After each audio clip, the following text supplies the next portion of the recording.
আমি জানি তোমরা আমার ওপর সবাই খুব রেগে আছো, তাই প্রথমেই তোমাদের থেকে আমি সরি চেয়ে নিচ্ছি। আমি জানি আমি একটু ইরেগুলার হয়ে গেছি। অ্যাকচুয়ালি কালকে জানো তো আমার কিচ্ছু শ্যুট করতে ইচ্ছা করছিল না। ইনফ্যাক্ট কালকে আমি সারাদিন কিছু করিও নি। মাঝে মাঝে দেখবে এরকম দিন আসে যেদিনকে কিছু ভালো লাগে না করতে। ইটস ওকে, মানে কেন ভালো লাগছে না, কি হয়েছে না হয়েছে অত কিছু নয়, মানে ভালো লাগছিল না, ঠিক আছে। আজকে আবার ভালো লাগছে। তোমাদের সাথেও এরকম নিশ্চয়ই হয়।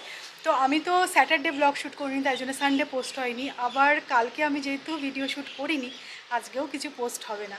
তাই জন্য আমি জানি তোমরা খুব রেগে থাকবে, কিন্তু ঠিক আছে, এরপর থেকে আর এরকমটা হবে না, পাক্কা promise. Good morning SS family, welcome back to the channel. Hopefully তোমরা সবাই খুব ভালো আছো। পুজোর প্রচুর কেনাকাটা করছো, পুজো সামনে চলেই এলো। আর হ্যাঁ, আমাদের আরও একটা খুব সুন্দর জিনিস এসেছে, তোমাদের সাথে শেয়ার করবো সেই সব। তো প্যাকিংও অল্প অল্প শুরু হয়েছে। দাঁড়াও, কে এলো, বেল বাজিয়েছে। আমি ভাবলাম কে না কে এলো, কাঁচরাওয়ালা এসেছিল।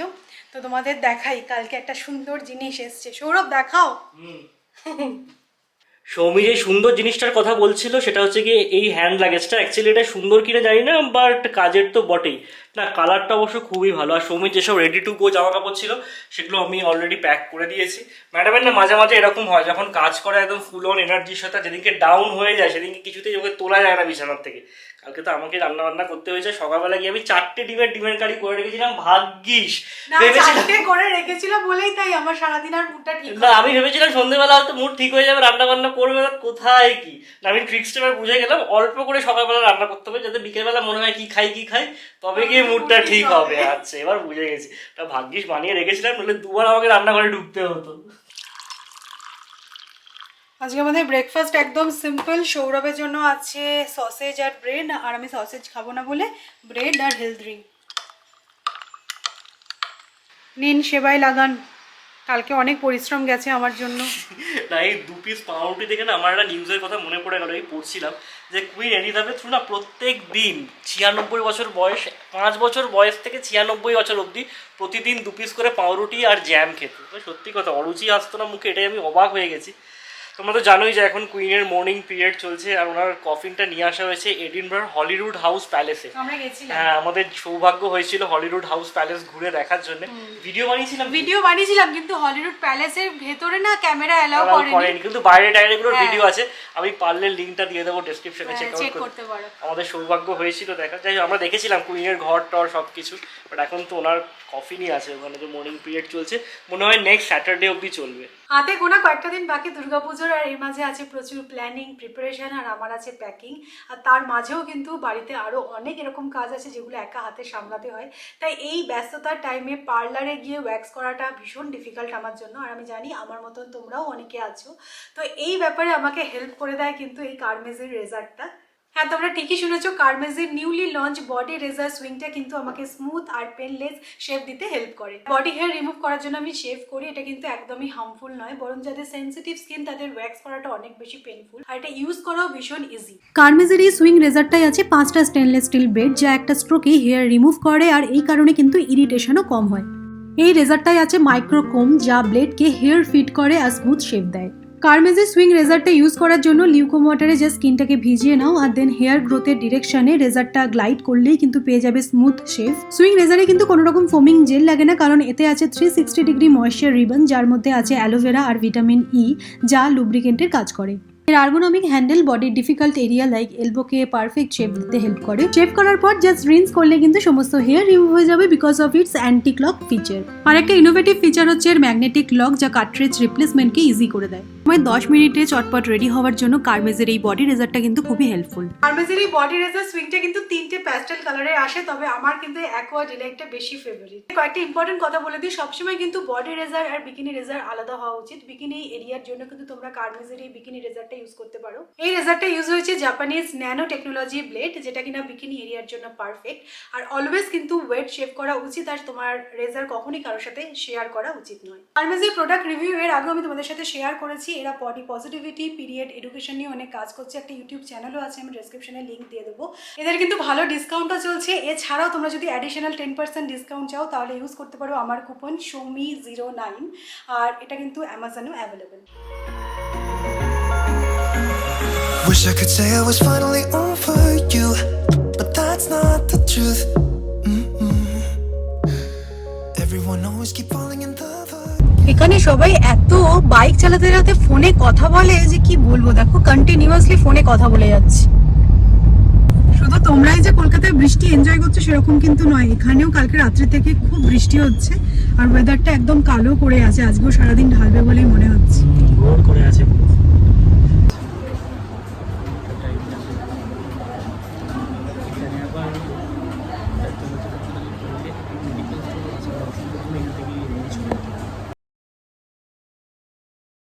ডক্টরস অ্যাপয়েন্টমেন্ট ছিল আজকে 12:30টার সময়, ভাবলাম একটার মধ্যে হয়ে যাবে, কোথায় কি প্রায় 1:45 বেজে গেছে।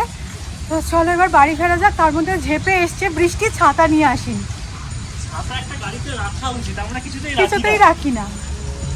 Maybe it will pass by, someone save me for a pass out, I'm too lonely to be ডাক্তারের ওখান থেকে এত দেরি হয়ে গেছে যে মাসি চলে যাচ্ছিল, ঠিক সময় মাসিকে একদম পাকড়াও করে গাড়িতে বসিয়ে নিয়েছে, চলো। আজকে সকালে যেহেতু বেরোতে হবে আমি জানতাম, তো সকালবেলা আমি আলু পেঁপে দিয়ে একটা ভাজা মতন করেছি আর ডালটা বানিয়ে দিয়ে গেছিলাম। এখন এসে ভাত হয়ে গেছে আর একটু ডিম ভেজে নেবো, তাহলেই হয়ে যাবে আজকে সকালের মতো। রাত্রিবেলা দেখি কিছু ভালো বানানোর প্ল্যান আছে। আর মাসি যদি আজকে ফেরত যেত তাহলে ফুল কেস খেয়ে যেতাম আমি, বাসন টাসন সমস্ত কিছু মাজতে হতো। মাসি বাঁচিয়ে দিয়েছে, তাড়াতাড়ি করে ডিমটা ভাজি। আর সৌরভ স্নানে গেছে।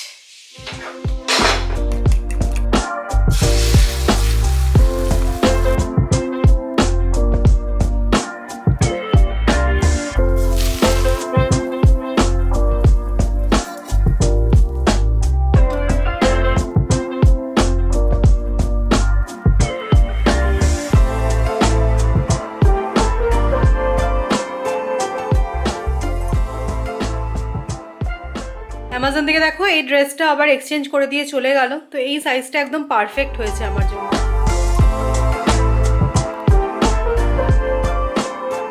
এখানে কি বাজে ওয়েদার গো, সকাল থেকে একভাবে বৃষ্টি হয়ে যাচ্ছে।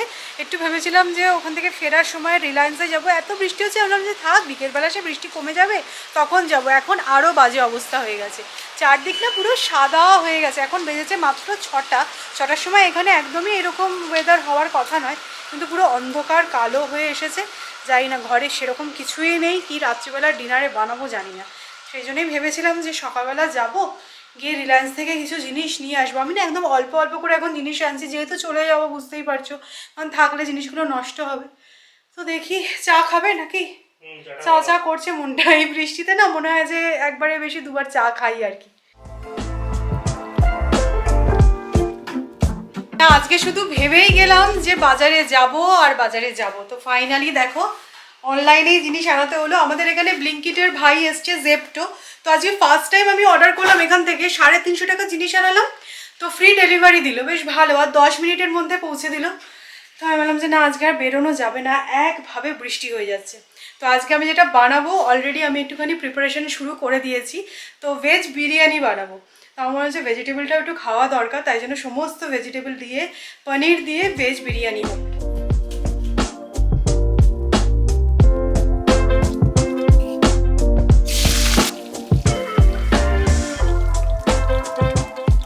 পনিরটা একটুখানি ফ্রাই করে তুলে রাখলাম, আর অয়েলে দেখো অ্যাড করছি স্টার আনিস আর গোটা গরম মশলা।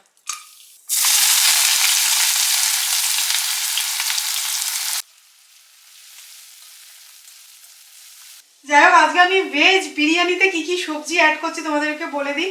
ফুলকপি, গাজর, বিনস, আলু, আর অবশ্যই যেহেতু বিরিয়ানি বলে কথা একটু পনির তো অ্যাড করতেই হবে। এদেরকে আমি বুঝিয়ে বুঝিয়ে পারলাম না যে বিরিয়ানি ভেজ হয় না। যাই হোক, সমস্ত সবজি এবার অ্যাড করে দিচ্ছি। তোমরা জানোই যে আমি সব সময় কিচেনে এসে বেশিক্ষণ টাইম স্পেন্ড করতে পছন্দ করি না। যেদিনকে আমার ভালো লাগে রান্না করতে সেদিনকে ঠিক আছে, আর অন্যদিন আমি একদম শর্টে রান্না করি। তো একসাথে সমস্ত কিছু সবজি অ্যাড করে দিচ্ছি। তোমরা এইভাবে কিন্তু ভেজ পোলাও বা বিরিয়ানি ট্রাই করতে পারো, খেতে খুব ভালো লাগে। এবার এটা ভালো করে ফ্রাই করবো যাতে সবজিগুলো একটু ভাজা ভাজা মতন হয়ে যায়। সবজি কাট করতে করতেই না আমি রাইসটাকে সোক করে রেখেছি। এবার দেখো এখানে একটু দই নিয়ে নিয়েছি, এর মধ্যে অ্যাড করব আমি হলুদ গুঁড়ো, রেড চিলি পাউডার, জিরে গুঁড়ো আর বিরিয়ানি মশলা। আর হ্যাঁ, যেটা বলতে ভুলে যাচ্ছিলাম সেটা হচ্ছে গরম মশলা। এবার এটার একটা ভালো মিক্সচার বানিয়ে নিচ্ছি। সবজি ভাজা হয়ে গেছে, এবার দিয়ে দিচ্ছি আমি জিঞ্জার গার্লিক পেস্ট। এবার দিয়ে দেবো এই দইয়ের মিক্সচারটা, কিছুক্ষণের জন্য ভালো করে কষিয়ে নেবে। মশলা কষা হয়ে গেলে দিয়ে দিচ্ছি কড়াইশুঁটি আর ভেজে রাখা পনির। মিক্স করে নিয়ে এবার রাইসটা অ্যাড করে দেবো।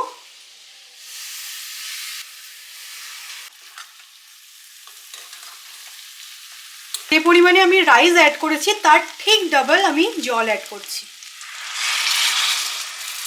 একই সাথে দিয়ে দেবো স্বাদ মতো নুন, একটু কেওড়া ওয়াটার আর 1 টিস্পুন মতো ঘি। ভালো করে মিক্স করে নেব। ফ্লেভারের জন্য অ্যাড করছি পুদিনা পাতা আর অল্প করে ধনে পাতা, এটা তোমরা স্কিপও করতে পারো। ফুট এসে গেলে লিডটাকে দিয়ে দিচ্ছি আর মিডিয়াম টু লো ফ্লেমে কুক করব। একদম কিন্তু ঝরঝরে হয়ে যায়, খেতে খুব ভালো হয় আর খুব কম সময় হয়ে যায়। অবশ্যই ট্রাই করে দেখো।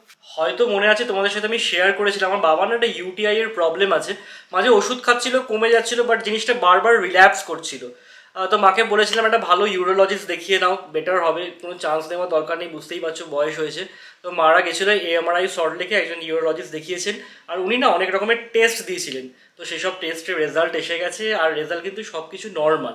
কিন্তু খুব শুনে চিন্তা মুক্ত হলাম বলতে পারি, কারণ দেখো বয়স হয়েছে আর প্রস্টেট গ্ল্যান্ড বেড়ে যাওয়ার খুব টেন্ডেন্সি থাকে ছেলেদের এই বয়সে, মানে 70 অ্যাবাভ হয়ে গেলে। বাট সেসব কোনো ব্যাপার না, নর্মাল ইউরিন ইনফেকশনই হয়েছে, ডাক্তার 1.5 মাসের ওষুধ দিয়েছেন, বলছে কমে যাবে। তো এই বাবা মায়ের বয়স হলে আমরা দূরে থাকি, একটা চিন্তা থেকেই যায়। তোমরা অনেক সময় লেখো আমাকে কমেন্টসে যে সৌরভ তোমার তো অফিস এখনো খুলছে না, তুমি ঘর থেকেই কাজ করছো, তাহলে কেন পুনেতে আছো, কলকাতায় কেন যাচ্ছ না? তো অ্যাকচুয়ালি না, আমরা যদিও ঘর থেকেই কাজ করছি, বাট আমাদের অফিস থেকে যেই রেগুলেশনস আছে সেটা হচ্ছে গিয়ে work from your best location. আমার বেস্ট লোকেশন পুনে, তাই আমি ঘর থেকে কাজ করলে আমাকে বেস্ট লোকেশনে থাকতে হবে, যদি এমার্জেন্সি কিছু হয়, যদি ক্লায়েন্ট ভিজিট হয়, যাতে আমি তৎক্ষণাৎ অফিসে যেতে পারি। তো এই আর কি ব্যাপার, এইসব নিয়েই চলে। বয়স হলে বাবা মায়ের না ভীষণ চিন্তা হয়, এরকম বাস্তব এটা একটা। দেখো খুব সুন্দর কিন্তু হয়েছে। এবার জাস্ট এটা স্প্যাচুলা দিয়ে ভালো করে দেখে নেবো যে জলটা ঠিকঠাকভাবে ড্রাই হয়েছে কিনা। হোপফুলি হয়ে গেছে। আমার মনে হচ্ছে আর একটু হবে, তাই জন্য আমি লিডটাকে আবার দিয়ে দিচ্ছি। আর একটু থাক, তাহলেই হয়ে যাবে। আমি ভাবছি যে পনিরের একটা পকোড়া বানাবো, কারণ প্রচুর বৃষ্টি হচ্ছে।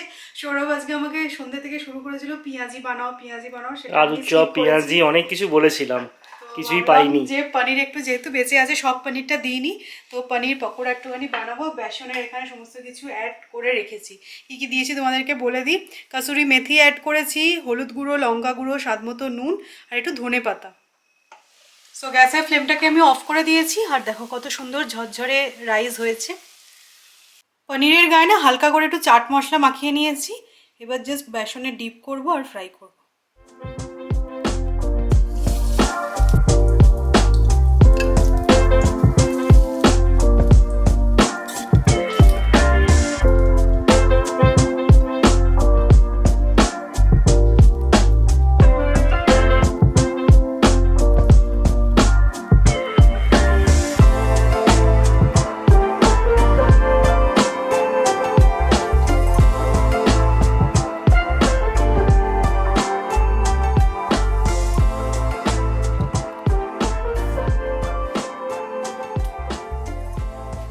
আজকের ডিনারটা ভেজ হতে পারে, দেখতে কিন্তু ইয়ামি হয়েছে। অবশ্যই এইভাবে রাইস একবার ট্রাই করে দেখতে পারো। আর পনির পকোড়া তোমরাও নিশ্চয়ই এরমভাবেই বানিয়ে থাকো।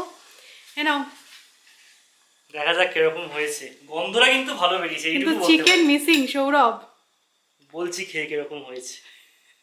আস্তে সাবধানে খাও, কারণ গরম আছে। আর তুমি ঘি লাগতো না, ভালো হয়েছে। ওই মোটামুটি ভেজ বিরিয়ানি যেরকম হয় আর কি। ভালো হয়েছে, বাট অসাধারণ হয়নি।